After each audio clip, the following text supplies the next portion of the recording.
are now in orbit above Byzantium, Captain. Can we talk? Since we're in Byzantium, there's something I've been meaning to do. I haven't actually talked to my folks in a while. Shocking, right? Anyway, it's probably about time I paid them a visit. Given the dangerous life I lead, they've got to be worried sick.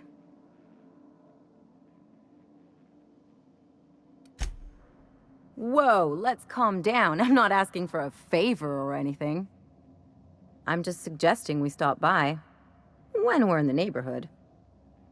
See, I'm originally from Byzantium, born and raised. I know that probably comes as a big surprise. This is why I have to see them. They'll hardly recognize me.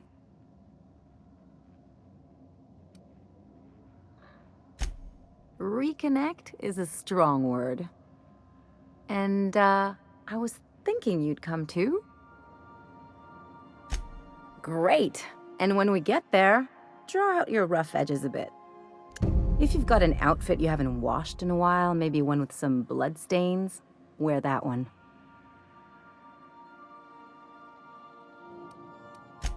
You're the boss. Anything else?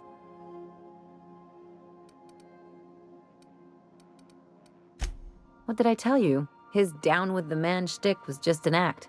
No one who yammers that much means half of it.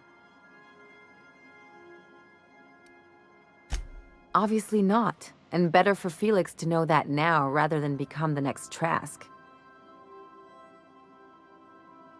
Don't get all mushy on me now. Come on, what did we just learn? People look out for their own interests. It's a fundamental law of nature, same as gravity and conservation of motion. Sure I can. In fact, I bet you I live a lot longer.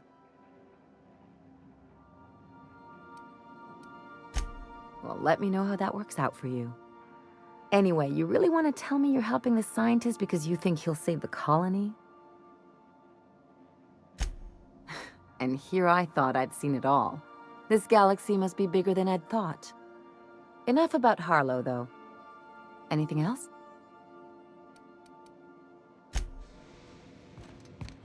I'll lock up behind...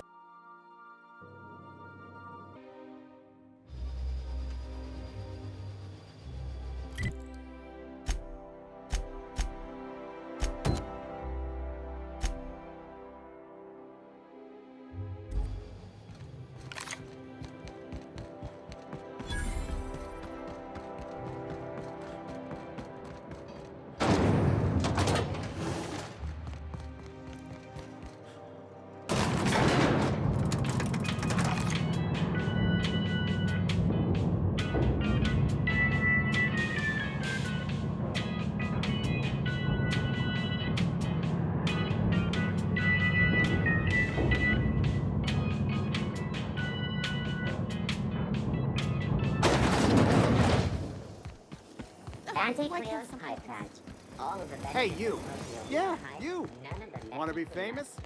According to local legend, if you walk around the orrery 3 times, your corporate rival will die of a paper cut. You think I'd get arrested if I climbed up on that to get a look at the gearings? Nah, probably just shot. Spacer's Choice dehydrated water tablet. Just add air. Now available in front of you. I'm afraid I can't. I'm on my legally allotted break. Out with it, you wretched contraption! Citizens, today marks a monumentous occasion in the course of Halcyon history. Is it me, or could each of these homes fit all of Edgewater inside? Cannery and all. Tomorrow, we are publishing our yearly success report. There's my parents' place. Smell that? Industrial-grade cleaning solvent and desperation. Halcyon is healthier and more productive than ever.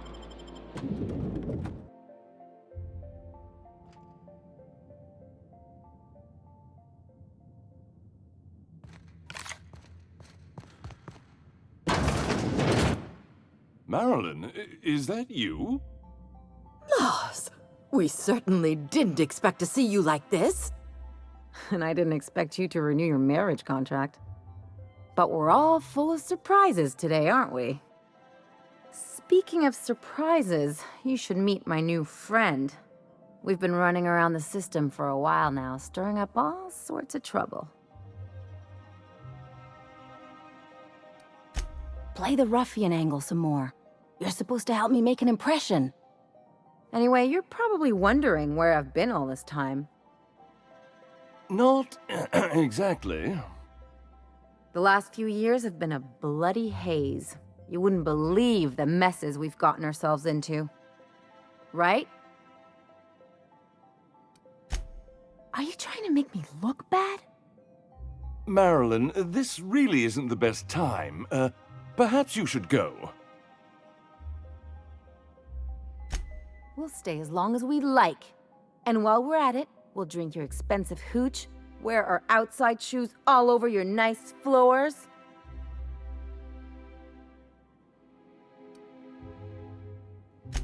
It's the floors. You had the floors redone with real Terran marble? Since when can you afford that? That's what we've been trying to tell you, dear, but you must understand, we hadn't heard from you in ages. We thought you were dead. I'm not dead. I just never wanted to talk to you again. I'm afraid the distinction was lost on us, darling. We only did what any grieving parents in our position would do. We collected on your life insurance policy. And the payouts have been rather, substantial. You what?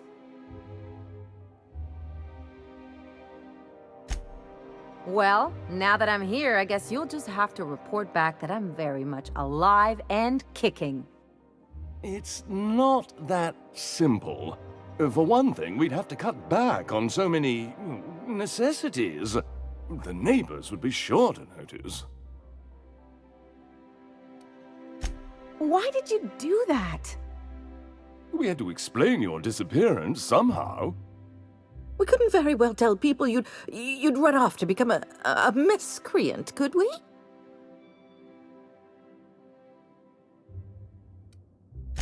Shh! Someone could hear you. We concocted a story about Celeste Jollycurl designing a pair of 12-inch heels for you. One of a kind, naturally. That led to your tragic death when you tripped and broke your neck. It was quite the story. People were talking about it for weeks. Couldn't you have at least made up a better story? Something with pirates or raptidons? And what are you gonna do now that we're here? Yes, about that. We were just about to ask you to, leave. Quietly, if you don't mind. I'm afraid it would cause quite a stir if the neighbors saw you two stomping about. That's it? You just want us to disappear now? Marilyn, please. Don't cause a scene. Fine. I'm gone. Forever this time.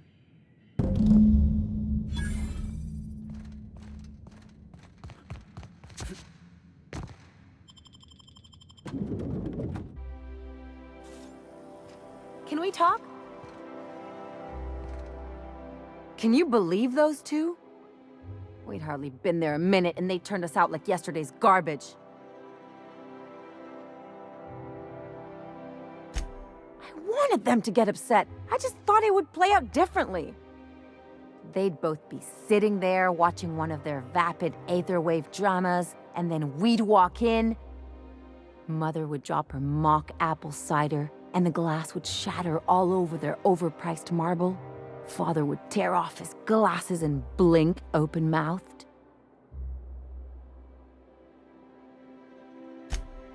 I know. I just didn't want to get booted out of the house I grew up in like that. It's embarrassing, you know. And I've got a reputation to maintain.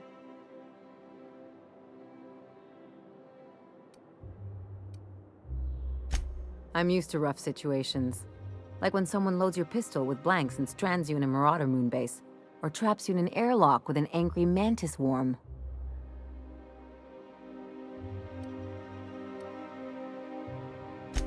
But I want to talk about me now. Unless you mean the kind who'll look out for you to blink so they could swipe your bits. The galaxy's not exactly crawling with those. Anyway, I don't want to sift through this lousy experience for meaningful life lessons. I'm mad, and I want to do something about it. Something like... Wait a second.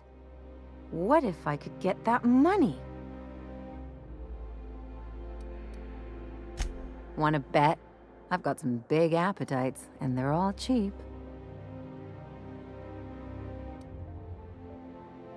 Let's look at this as an advance on my dying eventually. Besides, if anyone deserves to profit off my death, it's me. I could open a new account, designate that account holder as a sole beneficiary. All the payouts would go to me.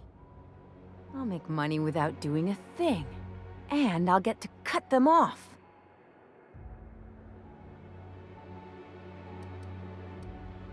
As long as I don't develop a taste for Woolgonzola and bad legal dramas, that's fine by me. My policy is with the Greater Halcyon Insurance Group. They have an office in Byzantium. Maybe you could use some of your people skills to help me set up a dummy beneficiary account. If that doesn't work, I'm sure we can find one of their terminals and do it ourselves.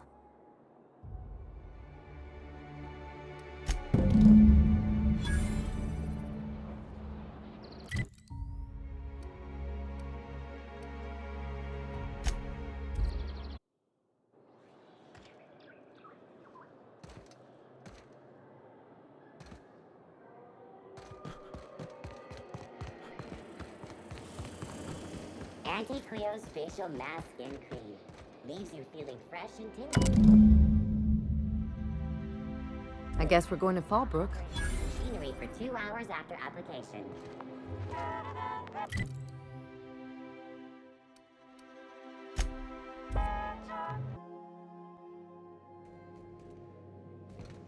Some crew members are causing a disturbance on the ship.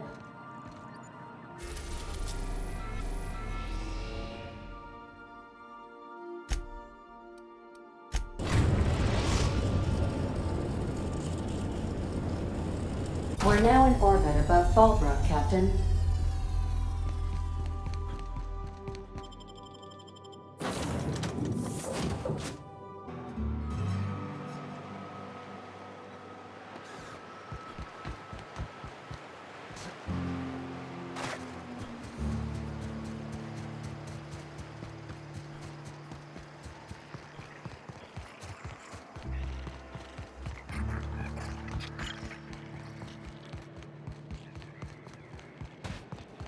This looks like the place.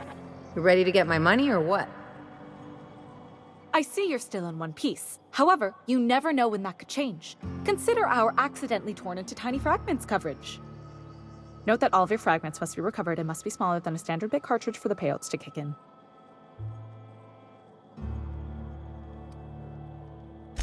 I remember that one. That's the young socialite who broke her neck, right? Of course, no one remembers me for the marauders I've killed or the bits I've stolen. Typical. That claim was airtight. Our best investigators couldn't find an exclusion for that one.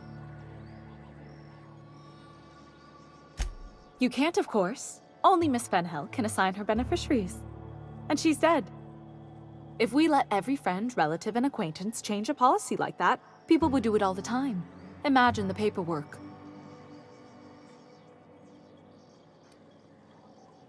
Of course she is. The paperwork says so.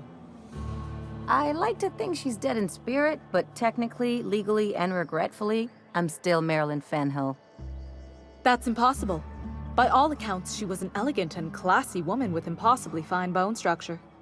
That couldn't possibly be you. That's gotta be the nicest thing anyone's said to me in a long while.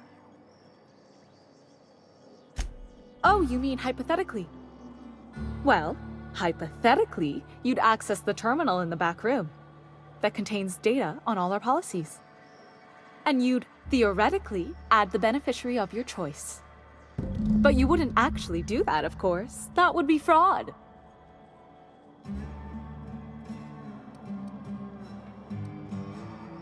Please, my policy only covers paper cuts and wrist strain. Very well, I'll do it. But then you've got to go. Confrontations like this will raise my premiums. I'll need the name of the new beneficiary. Ellie Fenhill? If you say so. The payouts will flow exclusively into the new account at the start of the month. I hope Ms. Fenhill enjoys her newfound prosperity.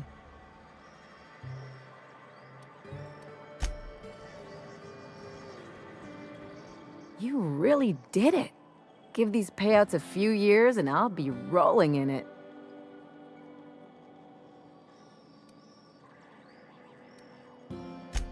Being a surgeon out there isn't as great as it seems. At least half your day is paperwork and red tape. No amount of money is worth dealing with that. I'm just glad my folks aren't gonna live off that awful story they made up. Maybe now they'll have to go back to real jobs.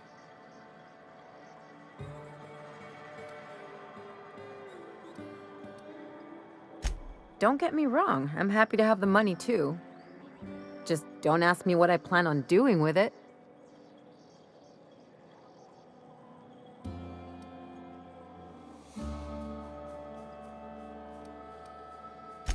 If only you could have been my chief surgeon back in the day. Anyway, enough of that. You did a job for me, so here's your fee.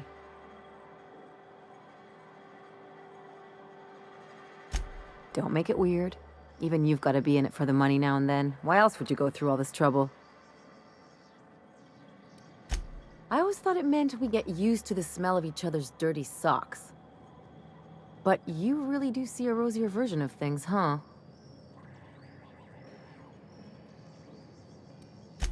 You don't have to get all mushy about it.